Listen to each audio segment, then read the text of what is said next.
Selamat pagi Bu dosen dan teman-teman semua. Di sini kami dari kelompok 4 akan menjelaskan materi mengenai bab 11, yaitu pembiayaan utang jangka panjang dengan Ibu pengampu Ibu Malinda Sari Sembiring, SE MSI.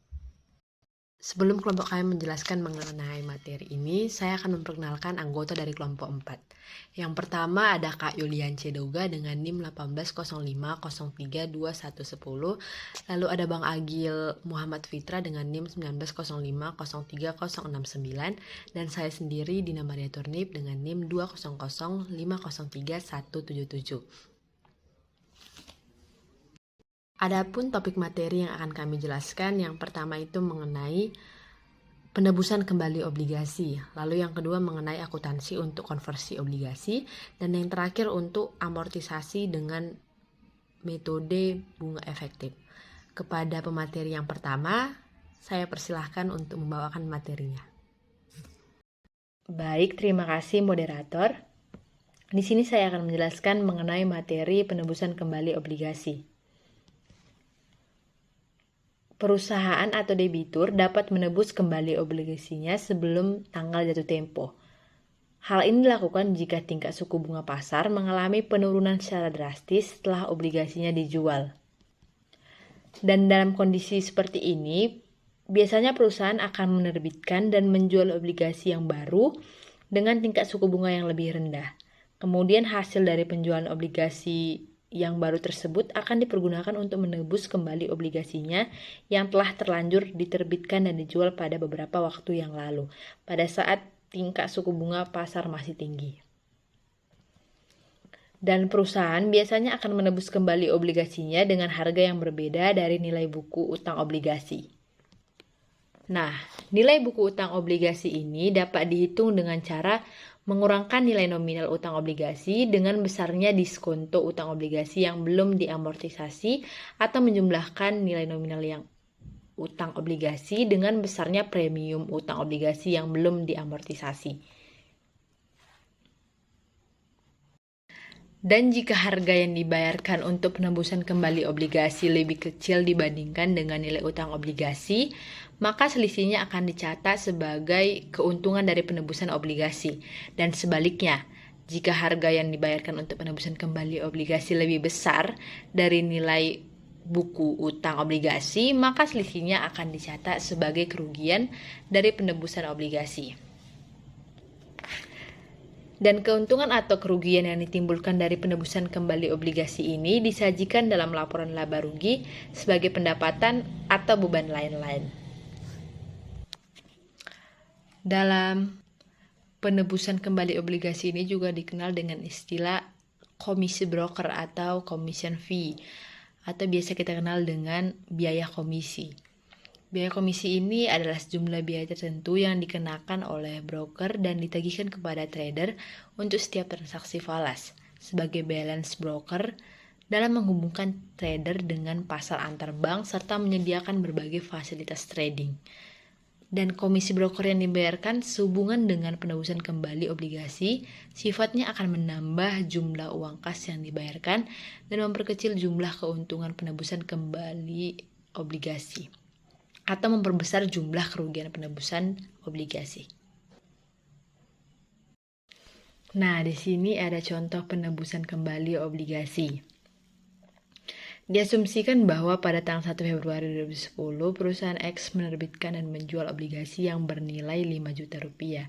Dan obligasi ini akan jatuh tempo dalam waktu 5 tahun, yaitu 1 Februari 2015. Dan tingkat suku bunga nominalnya itu sebesar 11% per tahun, serta tingkat suku bunga pasarnya sebesar 12% per tahun. Dan bunga atas obligasi yang dibayarkan sebanyak 2 kali dalam setiap tahunnya, yaitu setiap tanggal 1 Februari dan 1 Agustus. Dan dengan menggunakan metode garis lurus, besar amortisasi diskonto utang obligasi per bulannya yaitu sebesar Rp3.067 yang dicatat bersamaan dengan tanggal pembayaran bunga. Dan pada tanggal 1 April 2012 sebesar 60% dari nilai nominal obligasi ditebus kembali dengan kurs 120. Maka ayat jurnal yang diperlukan untuk mencatat penebusan obligasi tersebut yaitu pada tanggal 1 April 2012 didebit beban bunga sebesar 55.000 dan kas dikredit sebesar 55.000. Lalu didebit beban bunga sebesar 3.680 dan dikredit diskonto utang obligasi sebesar 3.680. Lalu utang obligasi didebit sebesar 3 juta dan kerugian dari penebusan obligasi didebit sebesar Rp662.567. Lalu dikredit diskonto utang obligasi sebesar Rp62.567 dan dikredit kas sebesar Rp3.600.000. Nah, di bawah juga ada catatan mengenai dari mana nilai-nilai tersebut diperoleh. Selain itu ada juga ayat jurnal yang diperlukan untuk mencatat besarnya pembayaran bunga amortisasi, diskonto utang obligasi, dan bunga terhutang atau sisa obligasi yang tidak ditebus. Nah, jurnal yang diperlukan untuk mencatat besarnya pembayaran bunga amortisasi, utang obligasi, dan bunga terhutang atas sisa obligasi yang tidak ditebus adalah sebagai berikut ini. Pada tanggal 1 Agustus 2012 dicatat didebit beban bunga sebesar 110.000, lalu dikredit kas sebesar 110.000. Lalu yang kedua didebit beban bunga sebesar Rp7.361 dan dikredit diskonto utang obligasi sebesar Rp7.361. Lalu pada tanggal 31 Desember 2012 dicatat beban bunga di sisi debit sebesar 6.134 dan dikredit diskonto utang obligasi sebesar 6.134. Lalu didebit juga beban bunga sebesar Rp91.667 dan dikredit utang bunga sebesar Rp91.667. Nah, materi selanjutnya akan dijelaskan oleh rekan saya. Saya akan menyampaikan tentang akuntansi untuk konversi obligasi. Akuntansi untuk konversi obligasi, sebagaimana yang telah disinggung, obligasi yang dapat dikonversi menjadi saham biasanya dinamakan convertible bonds.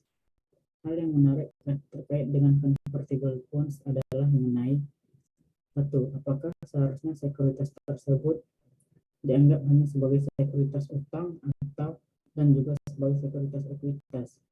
2. Penilaian sifat konversi. Dan yang ketiga, perlakuan atas keuntungan atau kerugian yang ditimbulkan dari konversi.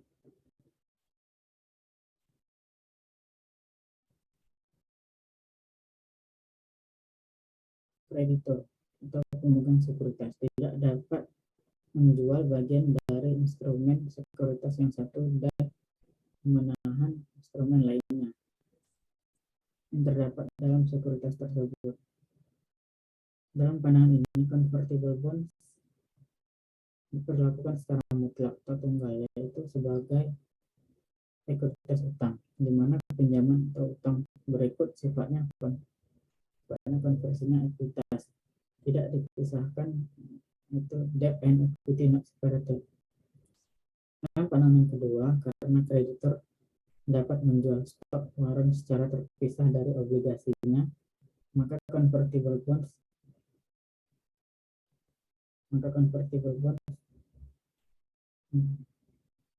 diperlakukan sebagai sekuritas utang dan juga sekuritas ekuitas. Untuk debt and equity separated, namun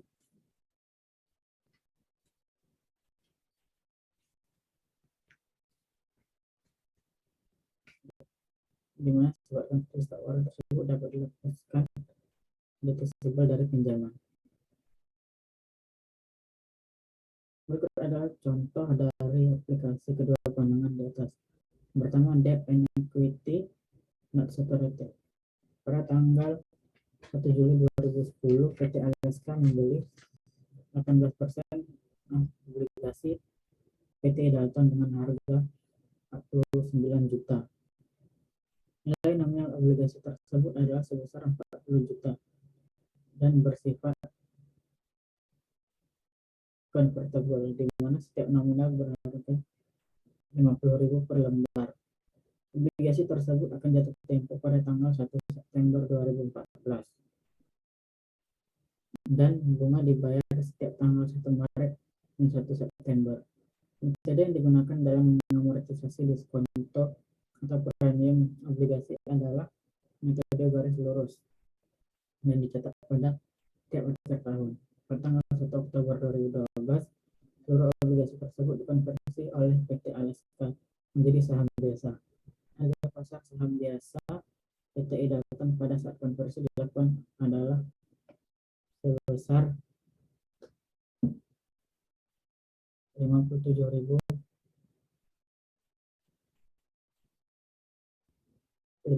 per lembar.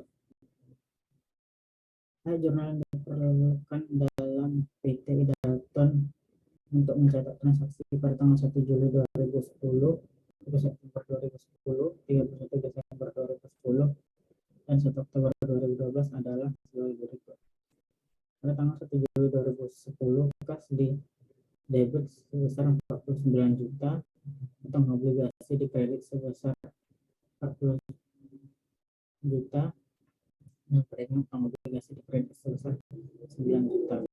Selanjutnya ada kas di debit sebesar 2.400.000 dan beban bunga dikredit sebesar 2.400.000. Pada tanggal 1 September 2010, beban bunga di debit sebesar 3.600.000 dan kas dikredit sebesar 3.600.000. Hanya pada tanggal 31 Desember 2010, beban bunga di debit sebesar 2.400.000 dan utang bunga dikredit sebesar 2.400.000. Selanjutnya ada premium utang obligasi di debit sebesar 1.080.000 dan beban bunga dikredit sebesar 1.080.000. Selanjutnya tentang Oktober 2012, beban bunga di debit sebesar 600.000, cash dikredit sebesar 600.000. Premium utang obligasi di debit sebesar 1.620.000 dan beban bunga dikredit sebesar 1.620.000. Selanjutnya utang obligasi di debit sebesar 40 juta, premium utang obligasi di debit sebesar 4.140.000 dan kerugian dari konversi obligasi sebesar 1.860.000.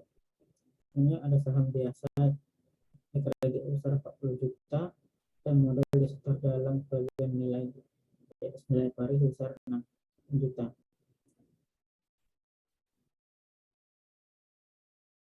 Sedangkan jurnal yang diperlukan dalam pembukaan PT Alaska untuk mencatat transaksi tanggal 1 Oktober 2012 adalah 1 Oktober 2012, kas di debit sebesar 600.000, pendapatan bunga kredit sebesar 600.000.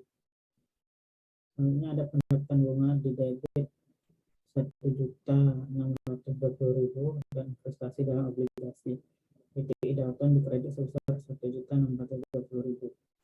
Selanjutnya ada investasi dalam saham biasa PTI Dalton sebesar 46 juta, investasi dalam obligasi PTI Dalton dikredit sebesar 44.140.000, dan keuntungan dari konversi obligasi dikredit sebesar 1.860.000.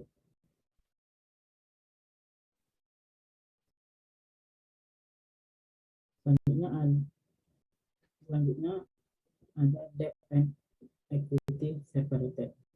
Pada tanggal 1 Juli 2010, PT Alaska membeli 18% obligasi PTI Dalton dengan harga 49 juta. Nilai nominal obligasi tersebut adalah sebesar 40 juta dan bersifat convertible, di mana setiap nominal berharga 500.000. Obligasi dapat dikonversi menjadi 10 lembar saham biasa yang bersifat pari sebesar 32.500.000.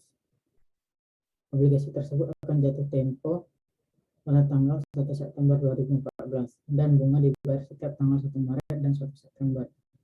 Metode yang digunakan dalam mengamortisasi diskonto atau premium obligasi adalah metode garis lurus dan dicetak pada setiap akhir tahun. Pada tanggal 1 Oktober 2012, seluruh obligasi tersebut dikonversi oleh PT Aleska menjadi saham biasa. Harga pasar saham biasa PT Idaton saat konversi dilakukan adalah sebesar 46.000 per lembar. Berikut adalah jurnal dalam pembukaan PT Idaton. Tanggal 1 Juli 2010, cash di debit sebesar 49 juta.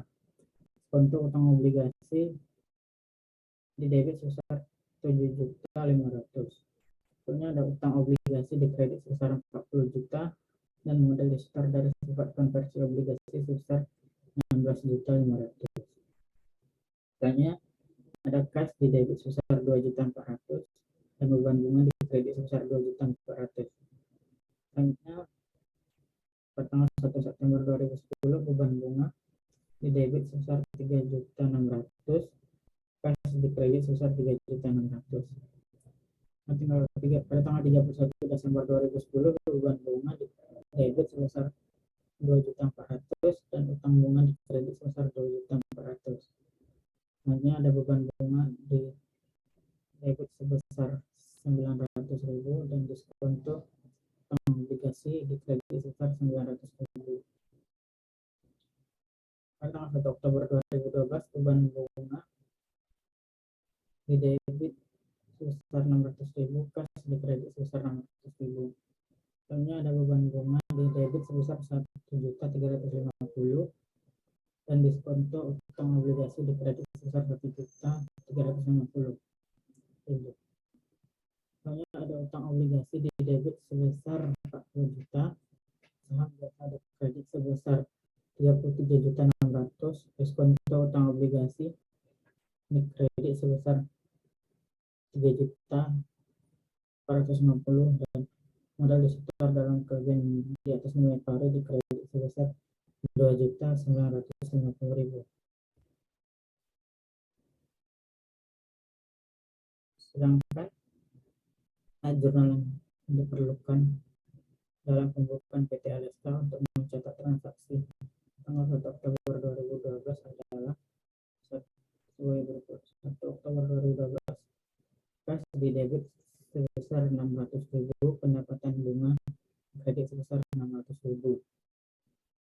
Selanjutnya ada pendapatan bunga di debit 1.620.000 dan investasi dalam obligasi PT Idaton di kredit sebesar 1.620.000.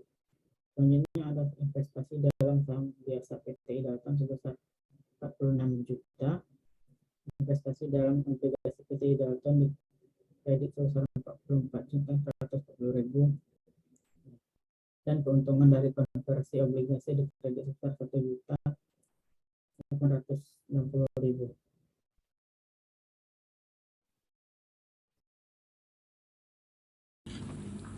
Baik, selanjutnya saya akan menjelaskan tentang materi amortisasi dengan metode bunga efektif. Amortisasi diskonto atau premium menggunakan bunga metode efektif ini memberikan tingkat bunga yang konstan atas nilai buku obligasi pada setiap awal periode dan memberikan besarnya amortisasi diskonto atau premium yang meningkat untuk setiap periodenya. Berbeda dengan metode garis lurus, di mana metode garis lurus memberikan jumlah beban bunga yang konstan. Tingkat suku bunga yang digunakan dalam metode bunga efektif adalah suku bunga pasar yang berlaku pada saat obligasi diterbitkan. Tingkat suku bunga ini akan mendiskontokan nilai jatuh tempo obligasi atau nilai nominal dan pembayaran bunga berkala ke harga pasar atau jual obligasi. Untuk jurnalnya mencatat amortisasi diskonto atau premium menggunakan metode garis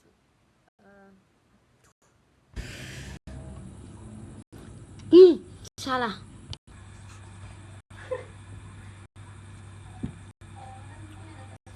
Berikut contoh menggunakan metode bunga efektif.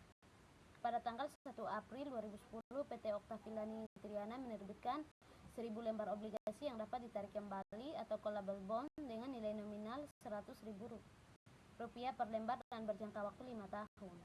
Pembayaran bunga obligasi sebesar 10% per tahun dilakukan setiap tanggal 1 April dan tanggal 1 Oktober. Seluruh obligasi tersebut baru dapat terjual 6 bulan kemudian pada saat tingkat suku bunga pasar 11% per tahun. Perusahaan menggunakan metode bunga efektif dalam melakukan amortisasi atas diskonto atau premium dan dicatat bersamaan dengan tanggal bunga. Pada tanggal 1 Mei 2013, perusahaan menebus kembali 400 lembar obligasinya atau 40% dengan kurs 98. Besarnya harga pasar atau harga jual obligasi dapat dihitung dengan present value pokok ditambah present value anuitas bunga. Present value obligasinya yaitu Rp96.524.000. Dengan menggunakan metode bunga efektif, berikut adalah besarnya amortisasi yang terjadi, yaitu pada tanggal 1 Oktober 2010, diskonto yang belum diamortisasi 3.476.000 dan nilai buku obligasinya 96.524.000. Dan seterusnya sampai pada tanggal 1 April 2015, bunga efektif yang didapat 5.473.942, bunga nominalnya 5 juta, untuk amortisasi diskontonya 473.785. Untuk diskonto yang belum diamortisasinya 0 dan nilai buku obligasinya 100 juta. Nah, ayat jurnal yang diperlukan dalam pembukuan PT Octaviani Triana untuk mencatat seluruh transaksi yang terkait dengan utang obligasi selama 3 tahun pertama, yaitu pada tanggal 1 Oktober 2010, kas dicatat di debit sebesar 96.524.000 dan diskonto utang obligasinya dicatat di debit juga sebesar 3.476.000 dan utang obligasi dicatat di kredit sebesar 100 juta. Untuk tanggal 31 Desember 2010, beban bunga dicatat di debit sebesar 2.500.000 dan utang bunga dicatat di kredit sebesar 2.500.000. Pada tanggal yang sama, beban bunga dicatat di debit sebesar 154.410, diskonto utang obligasi dicatat di kredit sebesar 154.410. Pada tanggal 1 Januari 2011, utang bunga dicatat di debit sebesar 2.500.000 dan beban bunga dicatat di kredit sebesar 2.500.000. Pada tanggal 1 April 2011, beban bunga dicatat di debit sebesar 5 juta dan kas dicatat di kredit sebesar 5 juta.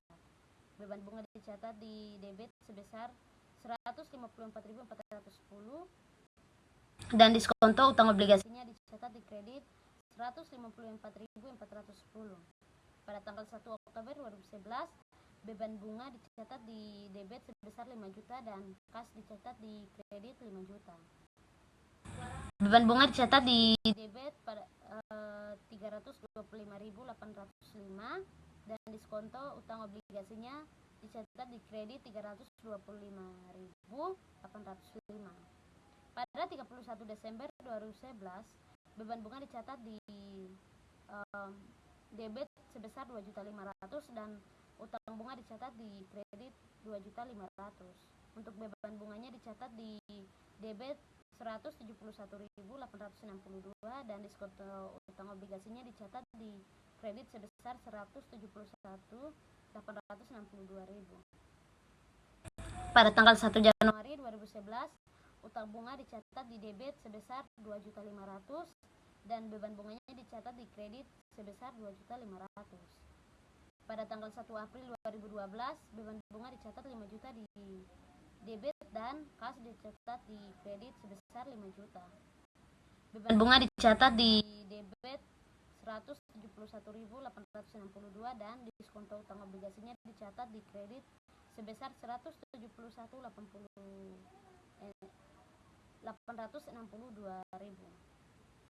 Pada tanggal 1 Oktober 2012, beban bunga dicatat di debit 5 juta dan kas dicatat di kredit sebesar 5 juta.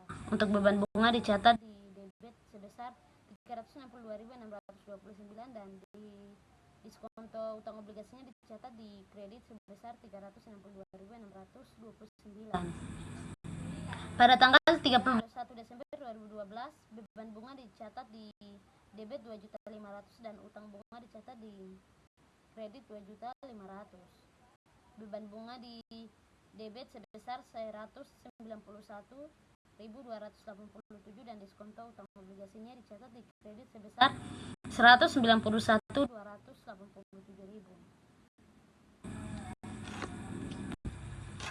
Selanjutnya yaitu ayat jurnal yang diperlukan untuk mencatat transaksi pada tanggal 1 Mei 2013 dan pada tanggal 1 April 2015. Pada tanggal 1 Mei 2013, utang obligasinya dicatat di debit sebesar 40 juta. Kas dicatat di kredit sebesar 39.200.000. Diskonto utang obligasi dicatat di kredit sebesar 674.072. Keuntungan dari penebusan obligasi dicatat di kredit sebesar 125.928. Beban bunga dicatat di debit sebesar 333.332 dan kas dicatat di kredit sebesar 333.332. Untuk beban bunga pada tanggal yang sama dicatat di debit sebesar 26.908 dan diskonto utang obligasi dicatat di kredit sebesar 26.908. Pada tanggal 1 April 2015, beban bunga dicatat di debit sebesar 3 juta dan kas di kredit sebesar 3 juta. Beban bunga dicatat di debit sebesar 142.136 dan diskonto utang obligasi dicatat di kredit sebesar 142.136. Untuk utang obligasi dicatat di debit sebesar 60 juta dan kas dicatat di kredit sebesar 60 juta. Dalam kasus premium, besarnya amortisasi untuk masing-masing periode pembayaran bunga dihitung dengan cara mengurangkan bunga nominal dengan bunga efektif. Nilai buku obligasi dihitung dengan cara menjumlahkan nilai nominal obligasi dengan besarnya premium yang belum diamortisasi dan besarnya bunga efektif dan bunga nominal untuk masing-masing periode pembayaran bunga dihitung dengan cara yang sama seperti yang telah diilustrasikan dalam tabel sebelumnya. Karena metode bunga efektif ini menyesuaikan tingkat nominal ke tingkat bunga efektif, maka metode bunga efektif secara teoritis lebih akurat sebagai metode amortisasi. Tetapi metode garis lurus juga dianjurkan untuk digunakan selama bunga yang diamortisasi tersebut bisa digunakan dengan metode garis lurus. Baik, terima kasih. Sekian materi dari kelompok kami. Jika ada kesalahan kata atau pengucapan kami mohon maaf, dan kalau ada yang ingin ditanyakan oleh ibu dosen atau teman-teman boleh dikirim ke kami atau melalui kolom komentar. Terima kasih.